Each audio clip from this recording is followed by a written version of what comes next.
بسم اللہ الرحمن الرحیم۔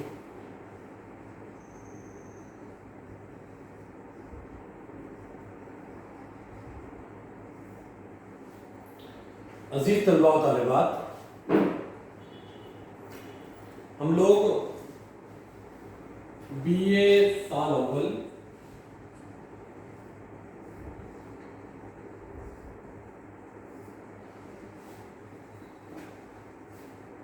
کہ نیو ایجوکیشن پالیسی کے تحت یونیورسٹی سے تجویز کردہ نصاب پر گفتگو کر رہے تھے۔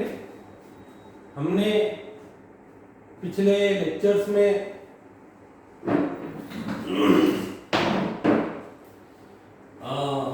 طنز و مزاح پر گفتگو کر رہے تھے۔ طنز و مزاح ایک مستقل پرچہ ہے، طنز و مزاح کو ہم کو مستقل پڑھنا ہے۔ دوسرا اور ایک مضمون جو اسی کے ساتھ اسکیل انہانسمنٹ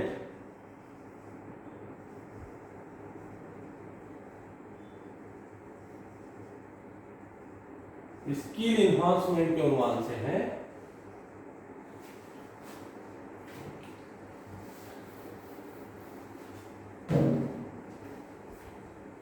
اسکیل بیس ہے۔ یہ پرچے کا بھی ہم کو مطالعہ کرنا ہے۔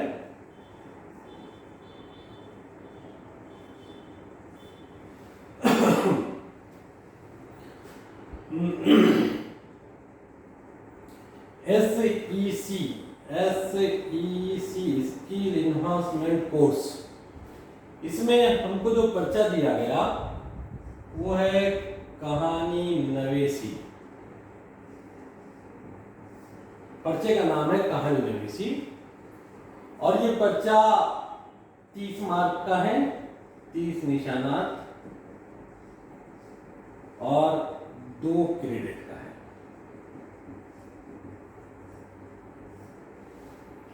عزیز طلباء و طالبات، پرچہ کہانی نویسی یہ اسکیل انہانسمنٹ کے زیر تحت ہم کو رکھا گیا۔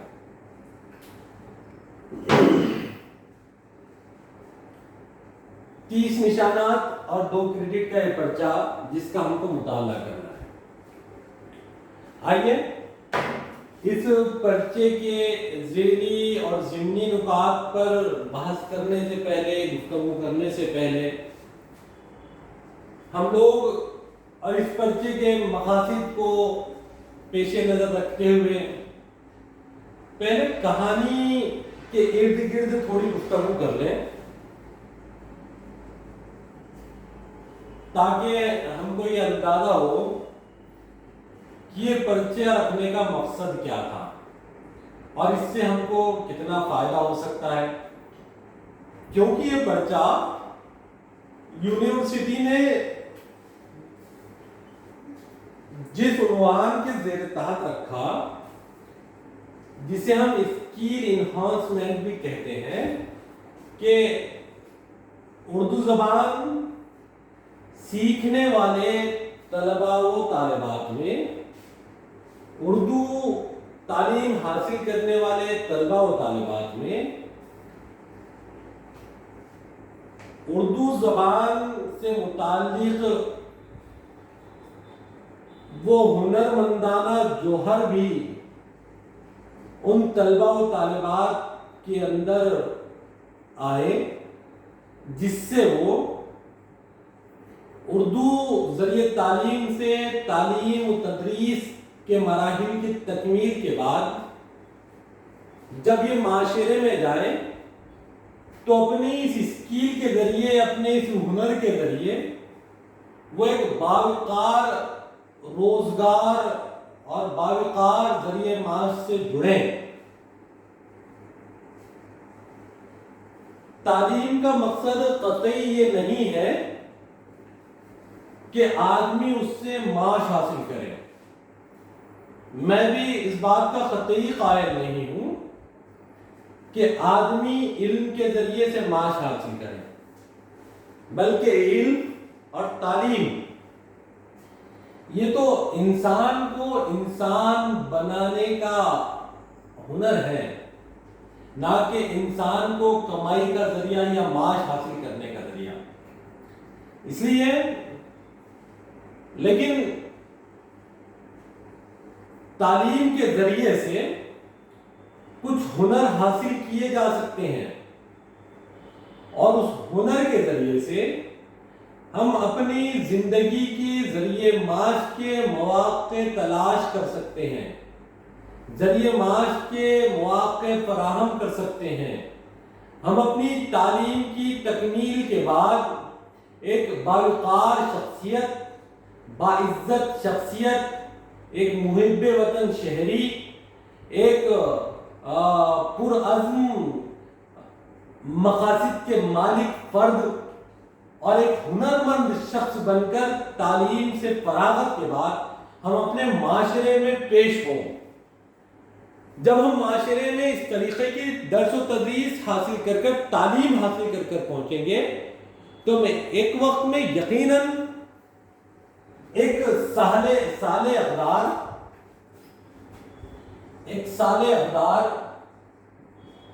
ایک باوقار شخصیت،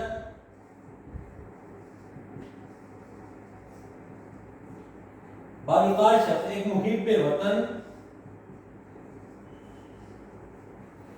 اور ایک قومی و ملی فکر کے حامل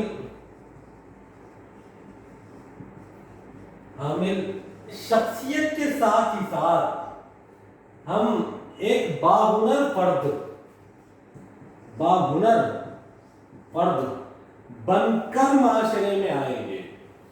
جب ہنرمندی کے ساتھ ہماری ذاتی صفات، ہم ان صفات سے مزین ہو جائیں گے تو ہم ایک ہی وقت میں ایک باصلاحیت، باہنر، باشعور، ایک پروقار شخصیت کے مالک، محب وطن کی شخصیت کے ساتھ معاشرے میں جب جائیں گے تو معاشرے کو، سماج کو، قوم کو، ملت کو اور اس ملک کو ترقی دینے میں ہم ہمہ جہت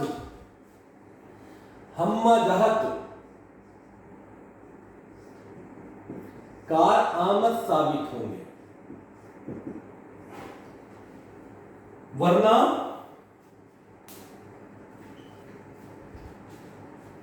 کتابوں کا مطالعہ یقیناً انسان کی شخصیت کو نکھار دیتا ہے، لیکن ذریعے معاش کی تنگی و تاراکی اس شخص کی کمر توڑ دیتی ہے. ایک پہلو حیات کا ایک پہلو مضبوط ہو جائے اور دوسرا پہلو کمزور ہو جائے تو آدمی معاشرے میں معتدلانہ زندگی بسر نہیں کر سکتا. اس لیے نیو ایجوکیشن پالیسی کے زیر تحت ہمارے نصاب کو بھی کچھ اس طریقے سے ترتیب دیا گیا کہ جس میں جب طالب علم کسی زبان یا کسی مضمون کی تعلیم حاصل کر رہے ہو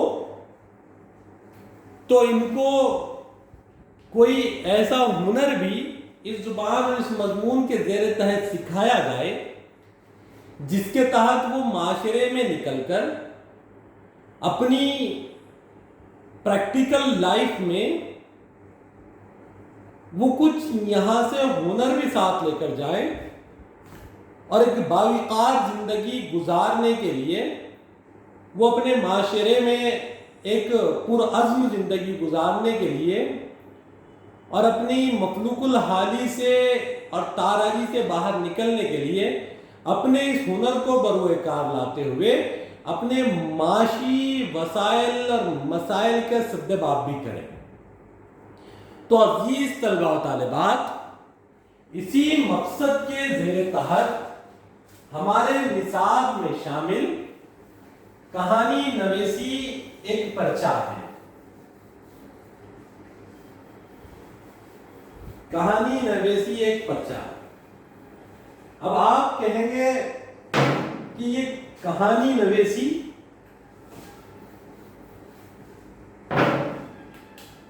کہانی نویسی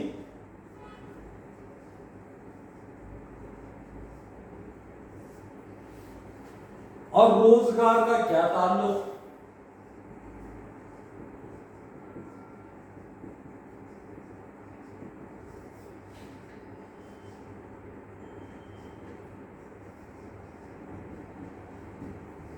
یہ سوال ہے کہ کہانی نویسی اور روزگار کا کیا تعلق ہے، کیونکہ ہم جانتے ہیں کہ ہماری پرورش جس ماحول میں جہاں کہیں ہوئی ہے، وہاں پر ہمارا بچپن ہماری نانی دادی کے گود میں یا ہمارے اپنے بڑوں کی گود میں اخلاقی اور تربیتی کہانیاں سن سن کر ہوا ہے۔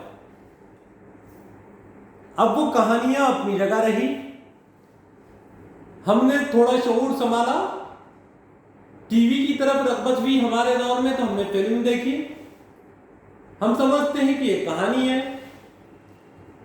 اور آج سوشل میڈیا کے دور میں ہم لوگ دیکھ رہے ہیں کہ بہت ساری ریلز، چھوٹے چھوٹے واقعات، چھوٹی چھوٹی کہانیاں، چھوٹے چھوٹے مقصدی عناوین کے تحت پیش کی جا رہی ہیں۔ یقیناً یہ کہانی ہے، لیکن یہ روزگار کیسے بن سکتی ہے؟ کہانی نویسی کا روزگار کا کیا تعلق ہے؟ یہ سوال یقیناً ذہن میں ہو، اور یہ اسکل انہانسمنٹ کے زیر تحت کیسے آتا ہے؟ تو میں آپ کو بتاؤں، اگر زمانے قدیم سے ہم کہانی اور روزگار کی تلاش کرتے ہیں تو ہم کو معلوم ہوتا ہے کہ زمانے قدیم میں قبائلی طرز حیات میں قصہ گوئی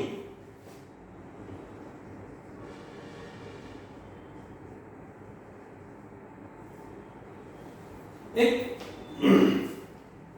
فن تھا،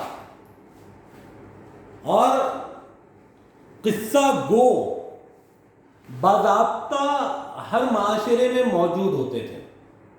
قصہ کہتے ہیں کہانی کو، کہانی کہنے والے، اور بڑے ماہرانہ انداز میں زبان کی نوک جھونک کے ساتھ، نوک پلک سنوارے ہوئے، بہت ہی لوچ اور لچک کے ساتھ قصے سنایا کرتے تھے۔ اور یہ قصے کون سے ہوا کرتے تھے؟ یہ قصے یہ لوگ اپنے بزرگوں کی بہادری کے، اپنے آباء و اجداد کے، جنگ و جدل کے، شکار کے، اور بہت خصوصیت سے بہادری کے قصے اس میں شامل ہوتے تھے۔ اور ہم دیکھتے ہیں کہ ہم نے پرانی فلموں میں بھی دیکھا ہوگا کہ گاؤں میں، دیہات میں ایک بڑا درخت ہے، درخت کا ایک چبوترا بنا ہوا ہے، شام کے وقت کچھ لوگ اپنے کام دھندے سے فارغ ہو کر اس چبوترے کے نیچے آ کر بیٹھ گئے اور وہاں پر اپنی دن بھر کی روداد سنا رہے ہیں، اور موقع محل کے حساب سے وہ لوگ اپنے آباء و اجداد کے بھی قصے، یہ قصہ گوئی تھی۔ راجا مہاراجاؤں کے پاس، سرداروں کے پاس جب یہ قصہ گوئی پہنچی تو سرداروں نے اپنی وقت گزاری اور تفریح کے لیے باضابطہ قصہ گو کو متعین کیا، کچھ تنخواہ پر، کچھ مشاہیر پر، اور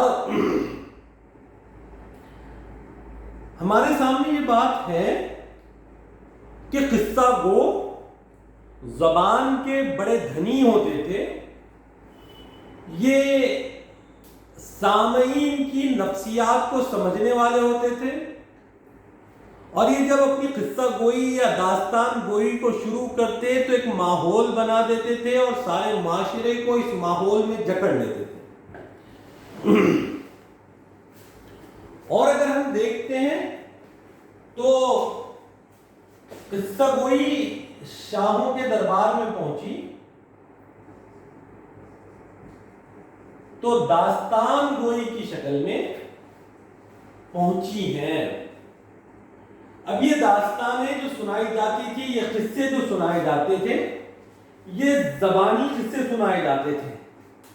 نسل در نسل جو روایتیں، جو کہانیاں جو قصے معاشرے میں چلے آتے تھے اسی کو ہر زمانے میں قصہ کو کچھ بہترین انداز میں کچھ معاشرے کی نبض کو سمجھتے ہوئے کچھ نفسیات کو سمجھتے ہوئے بیان کرتے تھے. تو یہ قصہ گوئی جو زبانی طرز پر رائج الوقت تھی، یہ قصہ گوئی جب ادب میں باضابطہ ایک صنف کی حیثیت سے آئی تو یہ داستان بن کر داخل ہوئی.